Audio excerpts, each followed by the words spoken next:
दोस्तों जय हिंद। स्वागत है आपका ज्ञान की विभाषा चैनल पर।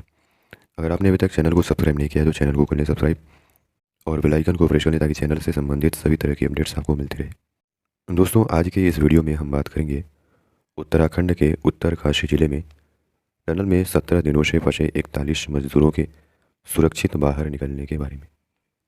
और दोस्तों इन मजदूरों के बाहर निकलने में जिन्होंने महत्वपूर्ण भूमिका निभाया वो है रैट माइनर्स।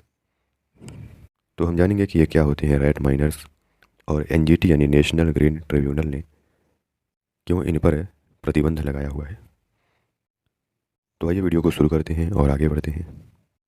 दोस्तों 12 नवंबर यानी जिस दिन दिवाली थी, सुबह यह खबर आती है कि उत्तराखंड के उत्तरकाशी में टनल निर्माण के दौरान टनल धंसने से 41 मजदूर टनल के अंदर फंस जाते हैं।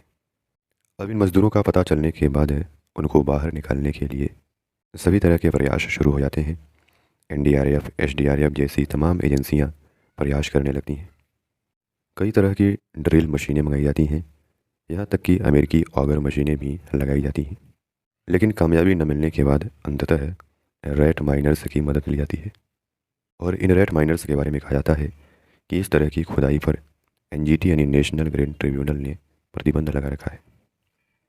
और आखिरकार रैट माइनर्स की मदद से बीते दिनों आखिरकार 17 दिनों के बाद 41 मजदूरों को टनल से सकुशल बाहर निकाल दिया जाता है।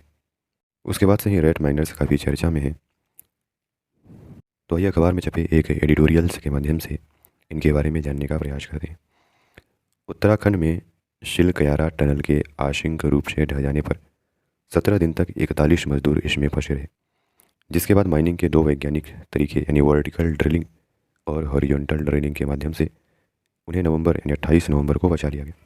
रेस्क्यू के आखिरी चरण में रैट होल माइनिंग को शामिल किया गया, जिसका उपयोग कभी मेघालय में बड़े पैमाने पर किया जाता था। रैट होल माइनिंग क्या है?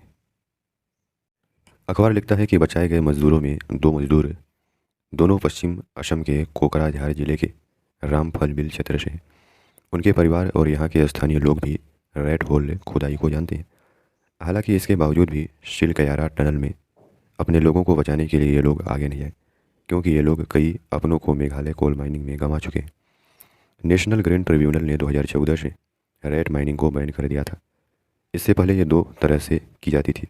इसमें 3-4 फीट गहरी सुरंग खोदना शामिल था, जिससे श्रमिकों को मुश्किल से अंदर और बाहर रेंगने की जगह मिलती थी और गैंती से कोयला निकालते समय उन्हें बैठना होता था।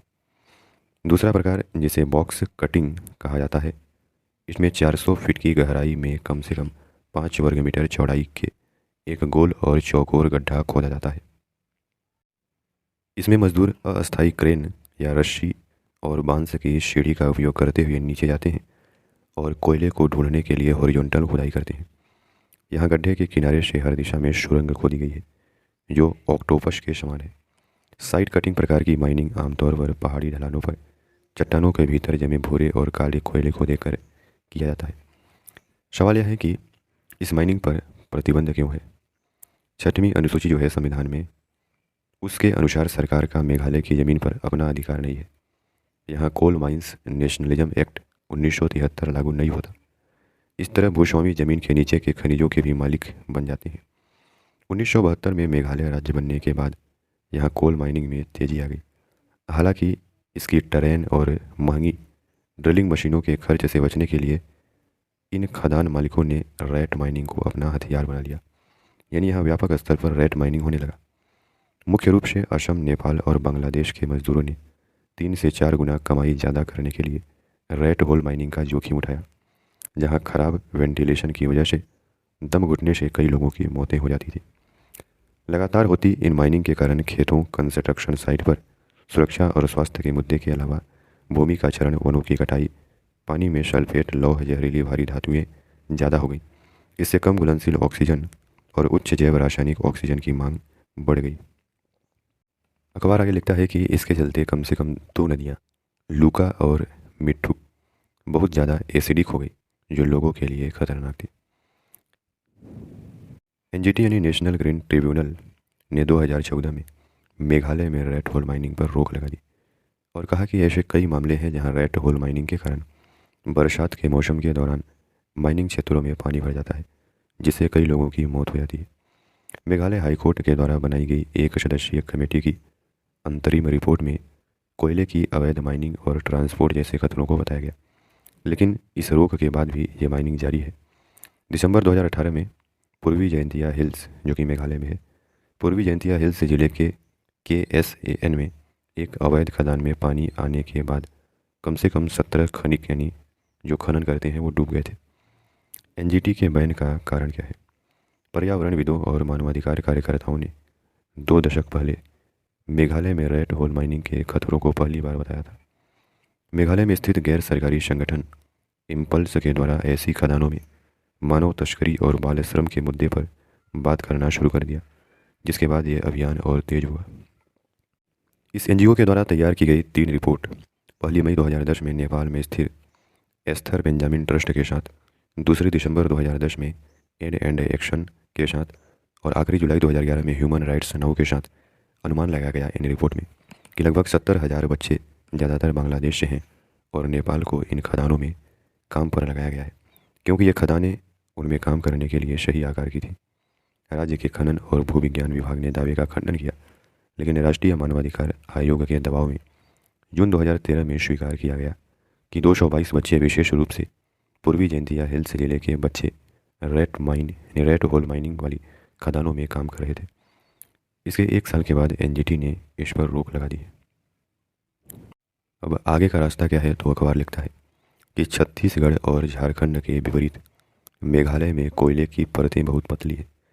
खनिकों का कहना है कि यह ओपन कास्ट की तुलना में रेड होल माइनिंग को ज़्यादा सुविधाजनक बनाता है।